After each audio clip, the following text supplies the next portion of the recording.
Hello everyone, আসসালামু আলাইকুম। Welcome back to my channel. কেমন আছো তোমরা? আশা করছি ভালো আছো। তোমরা দেখছো রোজা রান্নাঘর উইথ ব্লগ। আবারও আমি চলে এলাম তোমাদের মাঝে কামরাঙা সিমের পাকোড়া রেসিপি নিয়ে।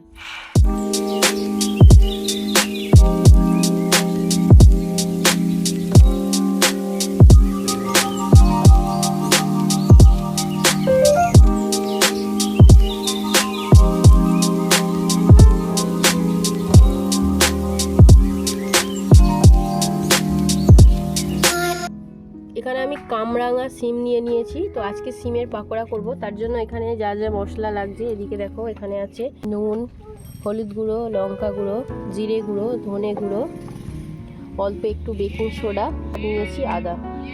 এদিকে নিয়ে নিয়েছি বেসন, আর লাগছে অল্প একটু চালের গুঁড়ো। সিমগুলোকে আমি পরিষ্কার করে বেছে নেব। এই সিমের পাকোড়া এত ভালো হয় আর এত মুচমুচে হয়, এইভাবে বানালে ভীষণই খেতে ভালো লাগে। ভিডিওটি স্কিপ না করে শেষ পর্যন্ত দেখতে থাকো, আশা করছি তোমাদের ভালো লাগবে। সিমগুলোকে আমি দেখে নিচ্ছি, যদি ভিতরে পোকা থাকে এইভাবে কাঁচি দিয়ে আমি কেটে নিচ্ছি।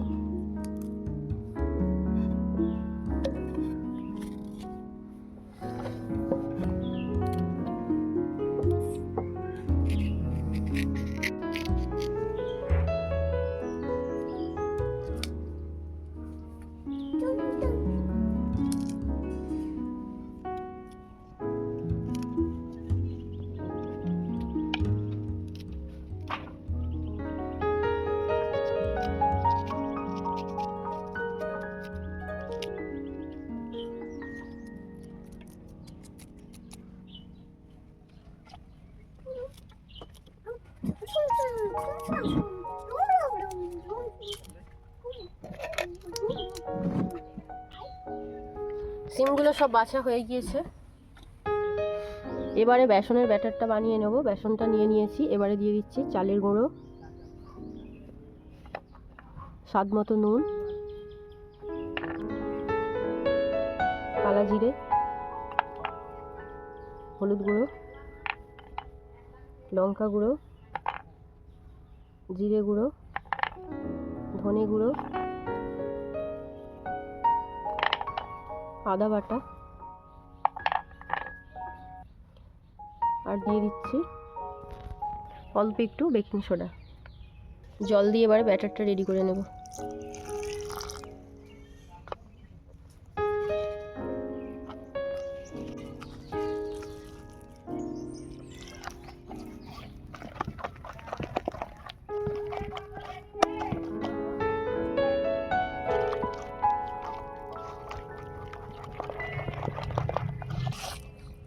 অল্প অল্প জল দিয়ে আমি ব্যাটারটা বানিয়ে নিচ্ছি।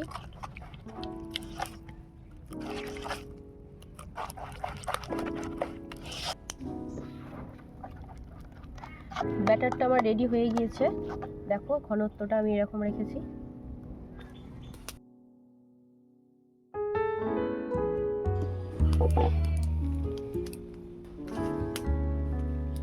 উনুনটা জ্বালিয়ে নিয়েছি, এবারে কড়াটা বসিয়ে দেব। পাকোড়া ভাজার জন্য আমি সাদা তেল দিয়ে দিচ্ছি।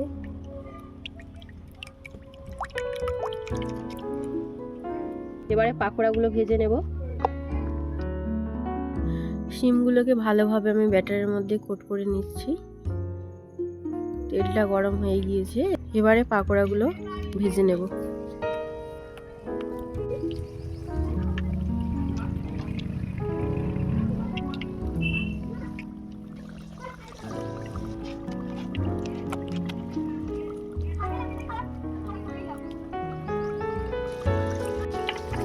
চারটি করে পাকোড়া আমি তিনবারে ভেজে নেব।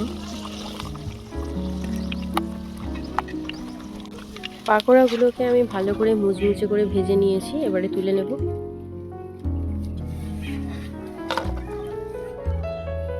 আবারও বাকি শিমগুলোকে এইভাবে আমি ভেজে নেব।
পাকোড়াগুলো আমার সব ভাজা হয়ে গিয়েছে, এবার আমি তুলে নেব।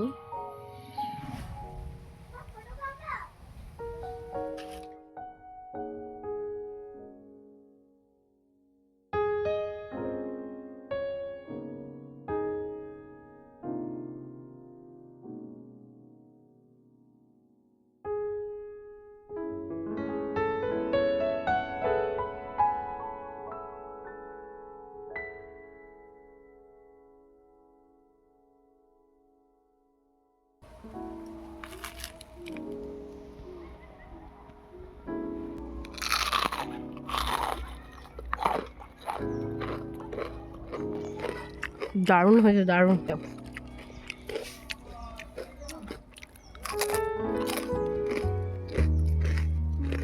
আজকে আমার কামরাঙা সিমের পাকোড়া তোমাদের কেমন লেগেছে অবশ্যই কমেন্টে জানাবে। যদি আজকের রেসিপি ভালো লেগে থাকে লাইক, কমেন্ট, শেয়ার, সাবস্ক্রাইব করে আমার পাশে থেকো। আর যারা ফেসবুক থেকে দেখছো অবশ্যই আমার পেজটা ফলো করে দিও। দেখা হচ্ছে আবারও নেক্সট অন্য কোনো রেসিপির সাথে। ভালো থেকো, সুস্থ থেকো, পরিবারের খেয়াল রেখো। বাই, আল্লাহ হাফিজ।